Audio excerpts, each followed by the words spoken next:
দাদা বাবু। আরে চোদন, চামেলি বৌদি যে। হ্যাঁ বলছি দাদা বাবু, তোমার কিছু লাগলে তুমি আমাকে জানিও কেমন। দিদিমণি আমাকে বলেছে আজকে তোমার সমস্ত খেয়াল রাখতে।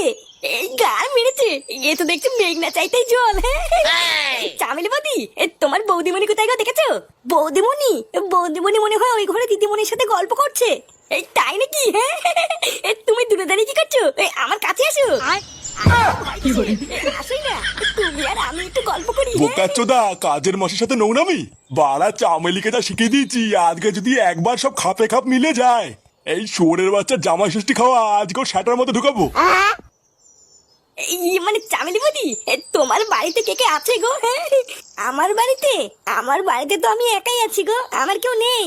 তাই নাকি? হ্যাঁ বাবা বাবা, এটা তো খুবই ভালো খবর। যার কেউ নেই ওরা তার ফুটো আছে। ইস দাদা বাবু, আপনি যে কি বলেন না। মানে বলছে কি চামেলি, আমার কাছে এসে আমাকে ছোট করে একটা চুমু দাও না।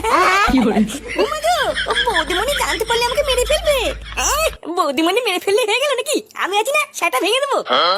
দাও না চামেলি, ছোট্ট করে একটা চুমু দাও না। হ্যাঁ চুমু না রে শান্তি ছেলে, তোর শ্যাটায় এবার আমি বাস দেবো।